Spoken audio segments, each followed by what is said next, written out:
Hello friends, innovative learning platform में आपका स्वागत है। दोस्त, आज फिर से मैं जीके का सेशन लेकर आया हूं जो काफ़ी इम्पोर्टेंट है। इसमें जितने भी प्रश्न हैं वो काफ़ी इम्पोर्टेंट है सभी एग्जामों के लिए। जैसा कि दोस्त आप जानते हैं, हमारा प्रतिदिन सेशन चल रहा है जीके एवं जीएस का। तो दोस्त, आज जीके का सेशन लेकर आया हूँ। इसमें जितने भी प्रश्न हैं वो काफ़ी इम्पोर्टेंट है, तो आप ध्यान रखिएगा। साथ ही दोस्त, जितने भी फ्रेंड हैं हमारे साथ जुट जाएं, और साथ ही साथ जो आपके फ्रेंड हैं उन्हें भी जोड़ लें, उन्हें भी शेयर कर दें सेशन, ताकि वो हमारे साथ जुड़ सके और इसका लाभ उठा सके। ठीक है दोस्त, चलते हैं आज का पहले प्रश्न के साथ। तो दोस्त, पहला प्रश्न है, चटगांव शस्त्रागार छापे से कौन संबंधित था? तो दोस्त, चटगांव शस्त्रागार जो छापे से संबंधित था वो कौन थे दोस्त? वो थे सूर्यसेन। आप ध्यान रखिएगा, चटगांव शस्त्रागार छापे से कौन संबंधित था दोस्त? तो वे थे सूर्यसेन। साथ ही दोस्त, इन्हें दादा के भी नाम से जाना जाता है। आप ध्यान रखिएगा, सूर्यसेन को दादा के भी नाम से जाना जाता है। तो इसका आंसर क्या है दोस्त? सूर्यसेन। ठीक है दोस्त, चलते हैं प्रश्न नंबर 2। भारतीय आंदोलन के समय फिलोसफी ऑफ बम नामक पुस्तक किसने लिखा? तो दोस्त, भारतीय आंदोलन के समय फिलोसफी ऑफ बम नामक जो पुस्तक लिखा गया, ये किसके द्वारा लिखा गया दोस्त? तो ये थे भगवती चरण बोहरा। भगवती चरण बोहरा के द्वारा भारतीय आंदोलन के समय फिलोसफी ऑफ बम नामक पुस्तक लिखा गया। ये जो पुस्तक था उस समय काफ़ी प्रसिद्ध हुआ था। तो आप ध्यान रखिएगा, भारतीय आंदोलन के समय फिलोसफी ऑफ बम नामक पुस्तक किसके द्वारा लिखा गया दोस्त? तो वे थे भगवती चरण बोहरा। तो इसका आंसर क्या है दोस्त? भगवती चरण बोहरा। ठीक है दोस्त, चलते हैं प्रश्न नंबर 3। सुगोली की संधि किन दो देशों के बीच हुआ था? तो दोस्त, सुगोली की जो संधि हुई थी दो देशों के बीच, वो कौन सा देश था दोस्त? तो वह था ब्रिटेन और नेपाल। ब्रिटेन और नेपाल के बीच सुगोल की संधि हुई थी। सुगोली की जो संधि हुई थी ब्रिटेन और नेपाल के बीच, कब हुई थी दोस्त? ये हुआ था 1816 में। कब दोस्त? 1816 में। आप ध्यान रखिएगा, सुगोली की संधि ब्रिटेन और नेपाल के बीच हुई थी, परंतु कब हुई थी? 1816 में। ठीक है दोस्त, इसका आंसर क्या है? ब्रिटेन और नेपाल। जैसा कि दोस्त आप सभी जानते हैं, जो हाल ही में नेपाल और भारत के बीच जो काला पानी जो स्थल है उसको लेकर काफ़ी विवाद भी चला था। तो उसी समय इसका ब्रिटेन ने नेपाल के साथ समझौता किया, जिसके कारण जो नेपाल है वो एक काला पानी और जो उत्तराखंड के जो स्थल हैं लिपू लेक दर्रा, लिपू लेक जो है वो अपने सीमा में उसे मानता है। जो नेपाल है, उत्तराखंड की जो काला पानी जो सीमा है, साथ ही साथ लिपू लेक सीमा, वह अपने क्षेत्र में मानता है नेपाल। और भारत का कहना है कि ये मेरा सीमा है। तो इसी को लेकर भारत और नेपाल के बीच हाल ही में विवाद भी था। तो सुगोली की संधि किन दो देशों के बीच हुआ था दोस्त? ये हुई थी ब्रिटेन और नेपाल के बीच। ठीक है दोस्त, चलते हैं प्रश्न नंबर 4। इल्बर्ट बिल विवाद किससे संबंधित था? तो दोस्त, इल्बर्ट बिल जो विवाद था ये संबंधित था यूरोपीय लोगों के मुकदमों के संबंध में। यूरोपीय लोगों के मुकदमे के संबंध में भारतीय मजिस्ट्रेट पर लगाए गए अयोग्यता को हटाना। क्या था दोस्त? जो यूरोपीय लोगों के मुकदमे के संबंध में जो भारतीय मजिस्ट्रेट पर जो अयोग्यता लगाया गया उसको हटाना। जैसा कि आप सभी जानते हैं, लॉर्ड जो लिटन थे, उन्होंने भारत के जितने भी समाचार पत्र है उसकी जो लाइसेंस थी उसे रद्द कर दिया था। साथ ही साथ भारतीय को हथियार रखने का जो लाइसेंस था उसे भी रद्द कर दिया था। तो दोस्त, इल्बर्ट जो भी विवाद था, इसमें क्या था कि यदि कोई यूरोपीय कोई भी क्राइम करे या अपराध करे तो उसका कार्रवाई करने का जो अधिकार था वो भारतीय के पास नहीं था। सुनवाई करने का जो अधिकार था वो भारतीय मजिस्ट्रेट पर नहीं था। इसी कारण से इल्बर्ट बिल विवाद को लाया गया। तो आप ध्यान रखिएगा, इल्बर्ट बिल विवाद किससे संबंधित था दोस्त? तो ये था यूरोपीय लोगों के मुकदमे के बीच संबंध में भारतीय मजिस्ट्रेट पर लगाए गए अयोग्यता को हटाना। ठीक है दोस्त, चलते हैं प्रश्न नंबर 5। भारतीय अधिनियम 1919 में स्पष्ट रूप से क्या परिभाषित किया गया? तो दोस्त, भारतीय अधिनियम 1919 में स्पष्ट रूप से जो परिभाषित किया गया वो किया गया है केंद्र और प्रांतीय सरकारों का क्षेत्राधिकार। क्या दोस्त? केंद्र और जो प्रांतीय सरकार है उसके क्षेत्राधिकार के बारे में परिभाषित किया गया है। तो आप ध्यान रखिएगा, भारतीय अधिनियम 1919 में स्पष्ट रूप से क्या परिभाषित किया गया दोस्त? ये किया गया है केंद्र और प्रांतीय सरकारों का क्षेत्राधिकार। जैसा कि दोस्त आप सभी जानते हैं, भारतीय अधिनियम 1919 को मॉन्टेग्यू चेम्सफोर्ड अधिनियम भी कहा जाता है। क्या दोस्त? मॉन्टेग्यू चेम्सफोर्ड अधिनियम भी कहा जाता है। तो अब ध्यान रखिएगा, क्योंकि मॉन्टेग्यू जो थे वो क्या था? वो भारत के सचिव थे, और जो चेम्सफोर्ड था उस समय वो क्या थे? भारत के गवर्नर जनरल। तो आप ध्यान रखिएगा, भारतीय अधिनियम 1919 में स्पष्ट रूप से जो परिभाषित किया गया वो किया गया केंद्र और प्रांतीय सरकारों का क्षेत्राधिकार। इसका आंसर क्या दोस्त? केंद्र और प्रांतीय सरकारों का क्षेत्राधिकार। ठीक है दोस्त, चलते हैं प्रश्न नंबर 6। अप्रैल 1930 में नमक कानून छोड़ो आंदोलन के समय किसने तंजौर के तट पर आंदोलन मार्च निकाला? तो दोस्त अप्रैल 1930 में जो नमक कानून छोड़ो आंदोलन हुआ था, नमक कानून तोड़ो आंदोलन जिसको महात्मा गांधी के द्वारा चलाया गया था, इसमें दोस्त जो तंजौर के तट पर आंदोलन जो मार्च निकाले थे वो कौन थे दोस्त? तो वे थे सी राजगोपालचारी। आप ध्यान रखिएगा, तंजौर के तट पर आंदोलन मार्च किसने निकाला था? सी राजगोपालचारी। तो इसका आंसर क्या है दोस्त? सी राजगोपालचारी। साथ ही दोस्त सी राजगोपालचारी स्वतंत्र भारत के प्रथम भारतीय गवर्नर जनरल भी थे। यदि आपसे पूछे कि स्वतंत्र भारत के प्रथम भारतीय गवर्नर जनरल कौन थे, यदि भारतीय पूछे तो सी राजगोपालचारी। परंतु यदि आपसे पूछे कि स्वतंत्र भारत के प्रथम गवर्नर जनरल कौन था, तो वो होगा लॉर्ड माउंटबेटन। क्या है दोस्त? Lord Mountbatten. लेकिन यदि भारतीय पूछ दे तो सी राजगोपालचारी। ठीक है दोस्त, चलते हैं प्रश्न नंबर 7। बक्सर के युद्ध के समय अंग्रेजों के खिलाफ लड़ने वाले गठबंधन के साथ कौन नहीं था? तो दोस्त जैसा कि आप सभी जानते हैं, बक्सर का युद्ध कब हुआ था? 1764 में। अंग्रेजों और जो मुगल सम्राट जो शाह आलम द्वितीय थे, मीर कासिम, और जो बंगाल के नवाब थे सिराजुद्दौला, वो तीनों एक ही गठबंधन में थे। कौन कौन दोस्त?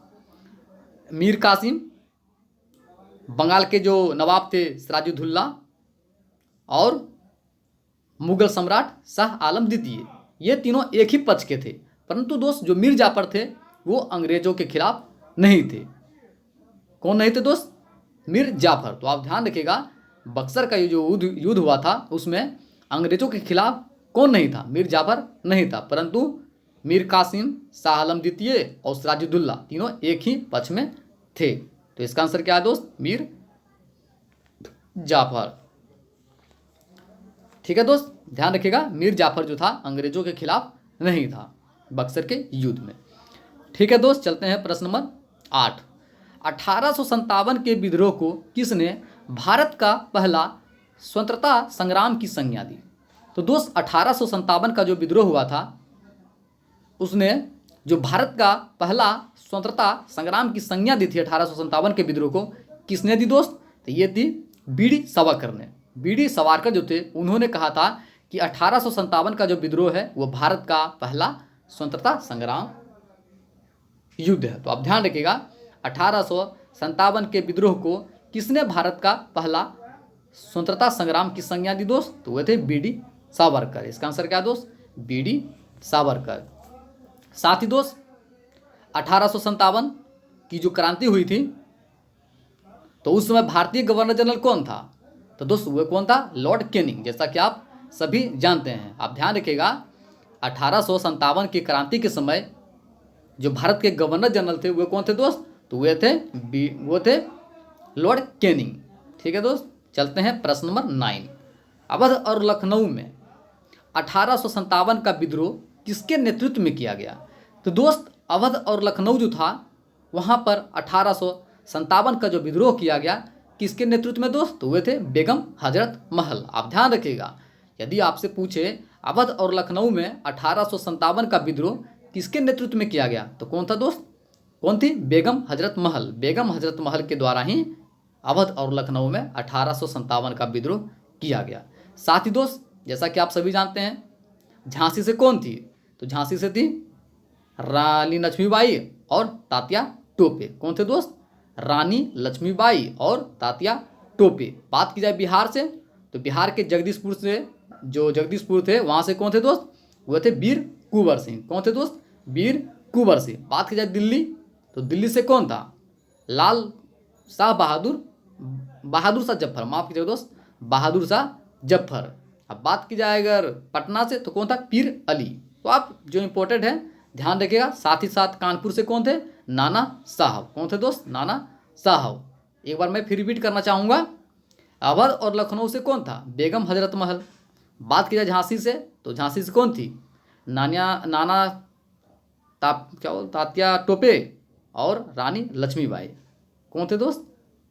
तात्या टोपे और रानी लक्ष्मीबाई। साथ ही बिहार के जगदीशपुर से कौन थे? वीर कुंवर सिंह। दिल्ली से बहादुर शाह जफर। ठीक है दोस्त, कानपुर से नाना साहब। तो आप ध्यान रखिएगा, इसका आंसर क्या है दोस्त? बेगम हजरत महल। ठीक है दोस्त, चलते हैं प्रश्न नंबर 10। अवध का वह नवाब जिसने अपनी राजधानी अस्थायी रूप से फैजाबाद से लखनऊ हस्तांतरित किया। तो दोस्त अवध का वह नवाब जिसने अपनी राजधानी अस्थायी रूप से फैजाबाद से जो लखनऊ को हस्तांतरित किया, वो कौन थे दोस्त? आसिफ उद दौला। आप ध्यान रखिएगा, आसिफ उद दौला जो थे वह अवध का नवाब था। उन्होंने अपनी राजधानी अस्थायी रूप से फैजाबाद से लखनऊ हस्तांतरित किया। तो इसका आंसर क्या है दोस्त? आसिफ उद दौला। ठीक है दोस्त, चलते हैं प्रश्न नंबर 11। किस तारे को जीवाश्म तारे के रूप में जाना जाता है? तो दोस्त व्हाइट ड्वार्फ जो तारा है उसे जीवाश्म तारे के रूप में जाना जाता है। तो अब ध्यान रखिएगा, किस तारे को जीवाश्म तारे के रूप में जाना जाता है दोस्त? वह है व्हाइट ड्वार्फ। ठीक है दोस्त, इसका आंसर क्या है? White dwarf. ठीक है दोस्त, चलते हैं प्रश्न नंबर 12। सुनामी मुख्य रूप से किसके द्वारा उत्पन्न होती है? तो दोस्त जो सुनामी जो मुख्य रूप से उत्पन्न होती है वो होती है भूकंप के द्वारा। लेकिन किस प्रकार के भूकंप के द्वारा? तो ये होती है सबमरीन भूकंप के द्वारा। किसके द्वारा दोस्त? सबमरीन भूकंप के द्वारा। तो आप ध्यान रखिएगा, सुनामी मुख्य रूप से किसके द्वारा उत्पन्न होती है? सबमरीन भूकंप के द्वारा। साथ ही दोस्त भूकंप की जो तीव्रता मापी जाती है किसके द्वारा मापी जाती है? तो दोस्त जो भूकंप की तीव्रता मापी जाती है ये मापी जाती है रिएक्टर स्केल के द्वारा। किसके द्वारा दोस्त? रिएक्टर स्केल के द्वारा। साथ ही साथ भूकंप के जो अध्ययन होते हैं उसे क्या कहते हैं? सिस्मोलॉजी। क्या दोस्त? सिस्मोलॉजी। तो इतना फैक्ट आप ध्यान रखिएगा। इसका आंसर क्या है दोस्त? सबमरीन भूकंप। ठीक है दोस्त, चलते हैं प्रश्न नंबर 13। गाजा पट्टी किस सागर के तट पर स्थित है? तो दोस्त गाजा जो पट्टी है यह है भूमध्य सागर के तट पर स्थित। कहाँ है दोस्त? भूमध्य सागर। तो आप ध्यान रखिएगा, गाजा पट्टी किस सागर के तट पर स्थित है? भूमध्य सागर। इसका आंसर क्या है दोस्त? भूमध्य सागर। ठीक है दोस्त, चलते हैं प्रश्न नंबर 14। बुशमैन जनजाति किस क्षेत्र में पाई जाती है? तो दोस्त जो बुशमैन जनजाति होती है ये पाई जाती है कालाहारी मरुस्थल। कहाँ दोस्त? कालाहारी जो मरुस्थल है वहीं पर बुशमैन जनजाति पाई जाती है। तो आप ध्यान रखिएगा, बुशमैन जनजाति किस क्षेत्र में पाई जाती है दोस्त? ये पाया जाता है कालाहारी मरुस्थल। तो इसका आंसर क्या है दोस्त? कालाहारी मरुस्थल। ठीक है दोस्त, चलते हैं प्रश्न नंबर 15। हरित क्रांति का प्रभाव सबसे अधिक किस फसल पर पड़ा? तो दोस्त जब हरित क्रांति आई थी तो सबसे जो अधिक प्रभाव पड़ा था जिस फसल पर वो क्या था दोस्त? गेहूँ। गेहूँ का जो उत्पादन वो अधिक बढ़ गया था हरित क्रांति के कारण, इसीलिए हरित क्रांति का प्रभाव सबसे अधिक किस फसल पर पड़ा? तो वो थे गेहूँ। किस पर दोस्त? गेहूँ। साथ ही दोस्त हरित क्रांति कब आई थी? तो हरित क्रांति जो आई थी दोस्त वो आई थी 1966 में। कब दोस्त? 1966 में। जैसा कि आप सभी जानते हैं ये चतुर्थ पंचवर्षीय जो योजना था उसके तहत आई थी। तो आप ध्यान रखिएगा, हरित क्रांति का प्रभाव सबसे अधिक गेहूं पर पड़ा था। ठीक है दोस्त। साथ ही दोस्त जो भारतीय हरित क्रांति का जनक किसे माना जाता है? तो भारतीय हरित क्रांति का जनक जिन्हें माना जाता है वो कौन है दोस्त? MS स्वामीनाथन। कौन है दोस्त? MS स्वामीनाथन जी को जो है भारतीय हरित क्रांति का जनक भी माना जाता है। तो इसका आंसर क्या है दोस्त? गेहूँ।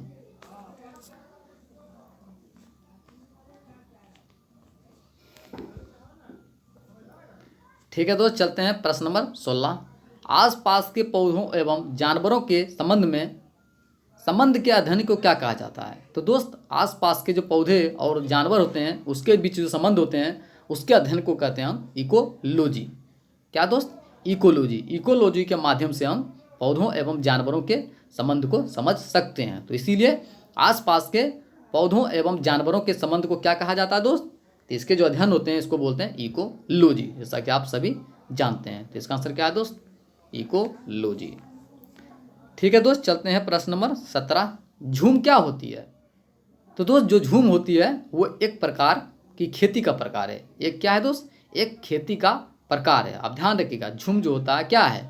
एक खेती का प्रकार है। तो इसका आंसर क्या है दोस्त? एक खेती का प्रकार। ठीक है दोस्त, चलते हैं प्रश्न नंबर 18। ब्रह्मांड के अध्ययन को क्या कहा जाता है? तो दोस्त ब्रह्मांड के जो अध्ययन होते हैं उसे हम कहते हैं कॉस्मोलॉजी। क्या दोस्त? कॉस्मोलॉजी। आप ध्यान रखिएगा, ब्रह्मांड के अध्ययन को क्या कहते हैं? कॉस्मोलॉजी। तो इसका आंसर क्या है दोस्त? कॉस्मोलॉजी।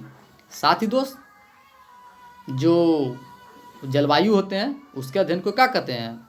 मौसम के अध्ययन को मेट्रोलॉजी, जैसा कि आप सभी जानते हैं। तो ब्रह्मांड के अध्ययन को क्या कहा जाता है दोस्त? कॉस्मोलॉजी। ठीक है दोस्त, चलते हैं प्रश्न नंबर 19। संविधान के किस अनुच्छेद में जिला योजना परिषद का गठन किया गया है या वर्णन किया गया है? तो दोस्त संविधान के अनुच्छेद 243 में, किसमें दोस्त? 243।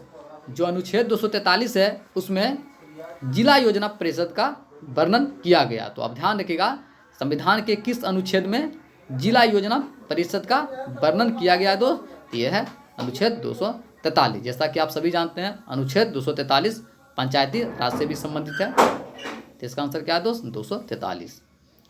ठीक है दोस्त, चलते हैं प्रश्न नंबर 20। राष्ट्रीय योजना समिति का संकलन किसके द्वारा किया गया? तो दोस्त राष्ट्रीय योजना समिति जो है इसका संकलन जो किया गया ये किया गया है सुभाष चंद्र बोस के द्वारा। किसके द्वारा दोस्त? सुभाष चंद्र बोस के द्वारा। नेशनल प्लानिंग कमेटी, इसे इंग्लिश में क्या कहेंगे दोस्त? National planning committee. इसका जो संकलन किया गया किसके द्वारा दोस्त? सुभाष चंद्र बोस के द्वारा, जैसा कि आप सभी जानते हैं। साथ ही दोस्त सुभाष चंद्र बोस के जो महत्वपूर्ण नारे हैं उन्हें भी याद रख लें, जैसा कि तुम मुझे खून दो मैं तुम्हें आज़ादी दूंगा, ये इन्हीं का नारा था जो काफ़ी प्रसिद्ध हुआ था। साथ ही साथ दिल्ली चलो, ये भी काफ़ी प्रसिद्ध नारा है इनका। साथ ही दोस्त इन्होंने 1939 में फॉरवर्ड ब्लॉक की स्थापना भी की थी। किसकी दोस्त? फॉरवर्ड जो ब्लॉक होती है उसकी स्थापना भी इन्होंने ही की थी। कब दोस्त? 1944 में। तो आप ध्यान रखिएगा, राष्ट्रीय योजना समिति का संकलन किसके द्वारा किया गया दोस्त? तो यह है सुभाष चंद्र बोस के द्वारा। ठीक है दोस्त, चलते हैं प्रश्न नंबर 21। मूल न्यायाधिकार का मतलब क्या होता है? तो दोस्त मूल न्यायाधिकार का मतलब जो होता है ये डायरेक्ट सर्वोच्च न्यायालय में जारी किया जाता है। इसमें क्या होता है दोस्त? वह मामला जिस पर निचली अदालत में ले जाए बिना ही उच्चतम न्यायालय द्वारा विचार किया जा सके। मूल न्यायाधिकार का मतलब क्या होता है दोस्त?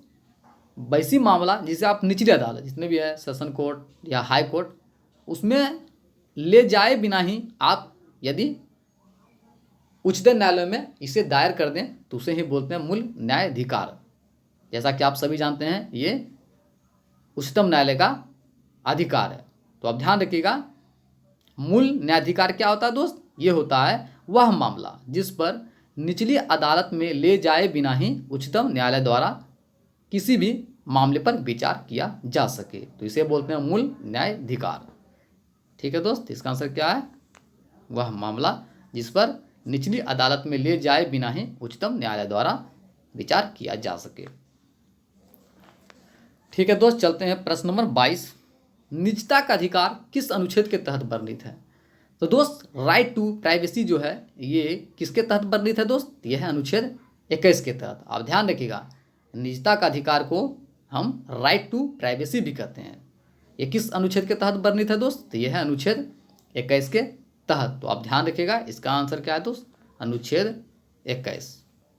निजता का अधिकार किस अनुच्छेद के तहत है? अनुच्छेद 21। ठीक है दोस्त, चलते हैं प्रश्न नंबर 23।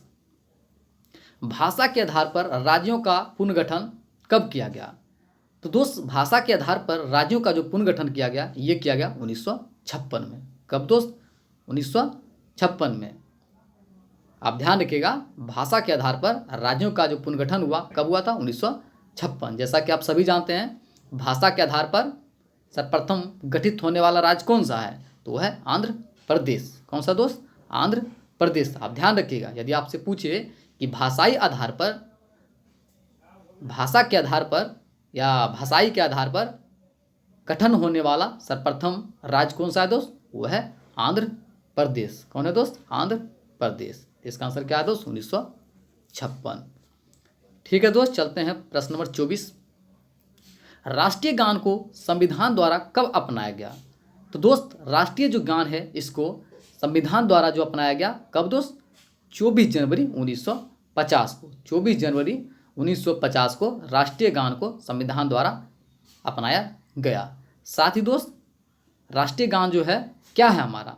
तो वह है जन गण मन। जैसा कि आप सभी जानते हैं, जन गण मन जो है राष्ट्रीय गान है। ये किसके द्वारा लिखा गया दोस्त? ये लिखा गया है रविंद्रनाथ टैगोर के द्वारा।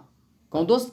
रविंद्रनाथ टैगोर के द्वारा ही राष्ट्रीय गान को लिखा गया है। जैसा कि आप सभी जानते हैं दोस्त, रविंद्रनाथ टैगोर को नोबेल पुरस्कार भी मिल चुका है।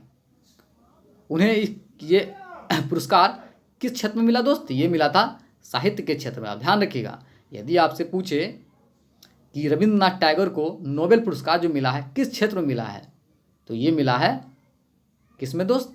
साहित्य के क्षेत्र में, लिटरेचर के क्षेत्र में मिला है। तो आप ध्यान रखिएगा, भारत के सर्वप्रथम पुरस्कार पाने वाले जो व्यक्ति हैं वो कौन है? नोबेल पुरस्कार जो सर्वप्रथम पाने वाले व्यक्ति हैं वो भारतीय, वो कौन है?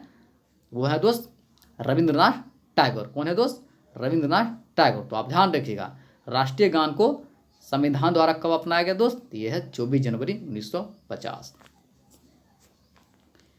ठीक है दोस्त, चलते हैं प्रश्न नंबर 25। भारतीय संविधान में मौलिक कर्तव्य को कब जोड़ा गया? तो दोस्त भारतीय संविधान में मौलिक जो कर्तव्य है इसको जोड़ा गया 1976 में। कब दोस्त? 1976 में। जैसा कि आप सभी जानते हैं, 42वां संविधान संशोधन के द्वारा 1976 में धर्मनिरपेक्षता, समाजवादी, मौलिक कर्तव्य इत्यादि जो शब्द हैं इन्हें जोड़ा गया। जितने भी शब्द हैं ये मूल संविधान में नहीं थे, परंतु 42वां संविधान संशोधन के तहत 1976 में भारतीय संविधान के तहत इसे जोड़ा गया। तो आप ध्यान रखिएगा, यदि आपसे पूछे कि इस संविधान संशोधन के तहत भारत धर्मनिरपेक्ष, समाजवादी और मौलिक कर्तव्यों को जोड़ा गया दोस्त, तो ये किस संविधान संशोधन के तहत? तो 42वां संविधान संशोधन के तहत। कब दोस्त? 1976 में। साथ ही दोस्त मौलिक कर्तव्य जो है ये किस समिति के आधार पर जोड़ा गया? तो ये थे स्वर्ण सिंह समिति। किसके आधार पर दोस्त? स्वर्ण सिंह समिति। तो आप ध्यान रखिएगा, भारतीय संविधान में मौलिक कर्तव्य को 1976 में जोड़ा गया। इसका आंसर क्या है दोस्त? 1976। ठीक है दोस्त, चलते हैं प्रश्न नंबर 26। B.M. दांडेकर और नीलकंठ रथ भारत में किसके लिए प्रसिद्ध है? तो दोस्त B.M. दांडेकर और नीलकंठ रथ भारत में जिसके लिए प्रसिद्ध हैं वो किस लिए है दोस्त? तो ये है भारत में गरीबों पर अध्ययन के लिए। इन्होंने भारत जो है वहाँ के जो गरीब हैं उन पर इन्होंने अध्ययन किया कि यहाँ गरीबी किस प्रकार की है, कितनी गरीबी है, किस प्रकार से गरीबी को दूर किया जा सकता है। समझे दोस्त? तो B.M. दांडेकर और नीलकंठ रथ जो भारत में किसके लिए अधिक प्रसिद्ध है दोस्त? तो यह है भारत में गरीबों पर अध्ययन के लिए। तो आप ध्यान रखिएगा, इसका आंसर क्या है दोस्त? भारत में गरीबों पर अध्ययन के लिए। ठीक है दोस्त, चलते हैं प्रश्न नंबर 27। किस अर्थशास्त्री के अनुसार ब्याज तरलता के साथ साझेदारी के लिए एक पुरस्कार है? तो दोस्त जो जॉन कीन्स है उनके अनुसार ब्याज तरलता के साथ साझेदारी के लिए एक पुरस्कार है। जो जॉन कीन्स था उन्होंने बोला है कि जो ब्याज तरलता होती है वो क्या होती है? वो एक साझेदारी के अगर रूप में देखा जाए तो वो एक प्रकार की पुरस्कार है। तो इसका आंसर क्या है? तो जॉन कीन्स। ये काफ़ी बड़े अर्थशास्त्री थे, तो आप ध्यान रखिएगा, इसका आंसर क्या है? तो जॉन कीन्स। ठीक है दोस्त, चलते हैं प्रश्न नंबर 28। चक्रीय बेरोजगारी का अर्थ क्या होता है? तो दोस्त चक्रीय बेरोजगारी का जो अर्थ होता है ये होता है व्यापार चक्र की मंदी के चरण के दौरान बेरोजगारी। यानी दोस्त व्यापार चक्र की मंदी, जिसमें देखते हैं कि व्यापार पूरी तरह से मंदी में हो और उसके दौरान जो बेरोजगारी उत्पन्न होती है उसे बोलते हैं चक्रीय बेरोजगारी। क्या दोस्त? चक्रीय बेरोजगारी। जैसा कि आप सभी जानते हैं चक्रीय बेरोजगारी का अर्थ क्या हुआ? चक्रीय, और समझ चक्कर लगाना। जैसा कि आप सभी जानते हैं ऑफिस जाएं, अब पता चले ऑफिस आज बंद है।